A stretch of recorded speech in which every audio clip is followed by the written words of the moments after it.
Oxygen লৈ আছোঁ। Oxygen, ইয়াৰ অবিহনে আপুনি 1 মিনিট জীয়াই থাকিবলৈ চেষ্টা কৰক। চাব মৃত্যু কিমান কাষত আমাৰ। আৰু সেই অক্সিজেন ক'ৰ পৰা পাই আছোঁ আমি? প্ৰকৃতিৰ পৰা, আৰু সেয়াও বিনামূলীয়া। কিন্তু আমি কি কৰি আছোঁ? সেই অক্সিজেনে আপোনাৰ চিলিণ্ডাৰত ভৰাই বিক্ৰী কৰি আছোঁ, পইচা ইনকাম কৰি আছোঁ। কি আচৰিত প্ৰাণী আমি। একচুৱেলি আমাক যিয়ে সৃষ্টি কৰিছে ন, তেওঁক একচুৱেলি আচৰিত প্ৰাণী সৃষ্টি কৰাৰ কাৰণে এৱাৰ্ড দিব লাগে, বেষ্ট আচৰিত সৃষ্টিকাৰী এৱাৰ্ড। নমস্কাৰ, মই পংকজ দাসে অন্য এটি ভিডিঅ'লৈ আপোনালোকক স্বাগতম জনাইছোঁ। মানুহ হৈছে পৃথিৱীৰ আটাইতকৈ আচৰিত, খতৰনাক, চালাক, একদম ডেঞ্জাৰাছ, নিৰ্লজ্জ প্ৰাণী। এতিয়া আপুনি ভাবিব এইষাৰ মই কি ক'লোঁ? হয়তো আপুনিও জানে সঁচা কথাই কৈছোঁ, তথাপিও গম পাব কিয় মই ক'লোঁ। আহক ভিডিঅ'টো চাই লওঁ। পানী জীৱৰ প্ৰাণ। সেইবাবে মই অকণমান পানী খাই লওঁ। পানী নহ'লে আমি জীয়াই থাকিব নোৱাৰোঁ। আৰু সেই পানী আমি ক'ৰ পৰা পাই আছোঁ? প্ৰকৃতিৰ পৰা, আৰু সেয়াও ফ্ৰীতে। কিন্তু আমি কি কৰি আছোঁ?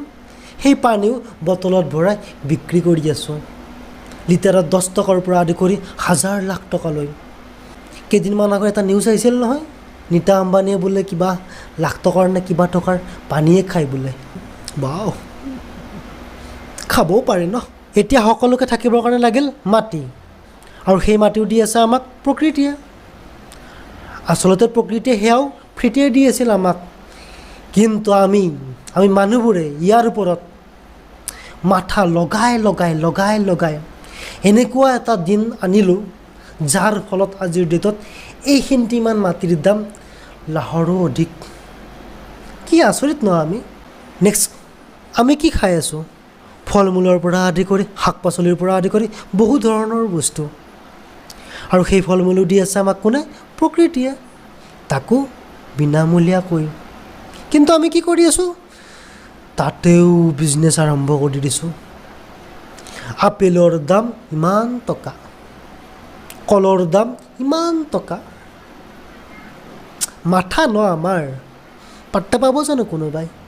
সেইবিলাকতো বাদেই, হাঁহটোৱে মুৰ্গীটোৱে কণী এটা পাৰিব নোৱাৰে। কি কৰোঁ আমি? ঠাচকৈ উঠাই লৈ আহোঁ, দিলোঁ খাই পিনে। খোৱাটো বাদেই বিক্ৰীও কৰি দিলোঁ। তাৰপিছত মাৰি পিনে খোৱাটো পিছৰে কথা বাৰু, নকওঁ সেইবিলাক। গৰুৱেই হওক বা ছাগলীয়ে হওক, পোৱালি দিব নোৱাৰে। পোৱালি দিলে গাখীৰ উৎপন্ন হ'ব, আৰু আমি কি বদমাছ, গাখীৰ দিয়ে পোৱালিটোৰ কাৰণে, আৰু আমি কি কৰোঁ? নকওঁ দিয়ক পিছৰখিনি। খাওঁ, বিক্ৰীও কৰোঁ, আৰু ক'ৰ কি যে বস্তু বনাই লওঁ আমি। মাথা আছে ন আমাৰ। এইবিলাকতো বাদেই, যাৰ পৰা গাখীৰ খাওঁ, মানে যিটো গৰু বা ছাগলী হওক, গাখীৰ দিয়া হ'ল, এই বম লাঠি ল'ম, তাৰপিছত ঠাচ থুচ কোবাই পিনে খেদি দিওঁ। আচৰিত নহয়নে আমি? এইবিলাকত কৰি ওপৰত আৰু এক প্ৰজাতি আছোঁ আমি। মৌ মাখি দেখিছে? কিমান কষ্ট কৰি মৌ বাহটো বনাই দিয়ে, তাৰপিছত মৌজোল সৃষ্টি হয়। আৰু আমি কি কৰোঁ? জুই লগাই লওঁ, ধোঁৱা দিওঁ, মৌবিলাকক খেদাই দিওঁ যা।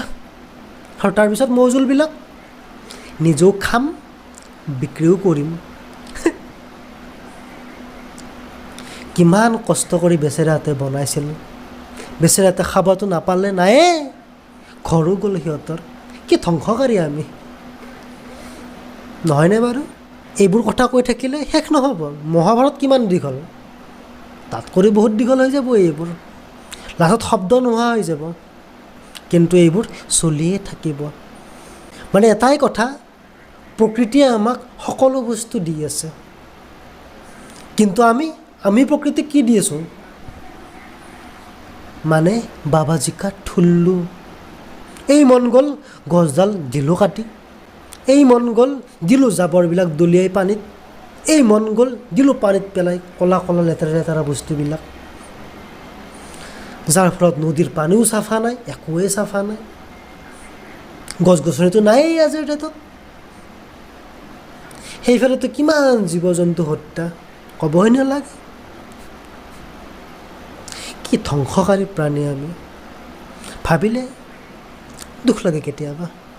আৰু ইমানবোৰ অত্যাচাৰ কৰাৰ পিছত আমি কি কওঁ? জীৱশ্ৰেষ্ঠ প্ৰাণী কোন? মানুহ।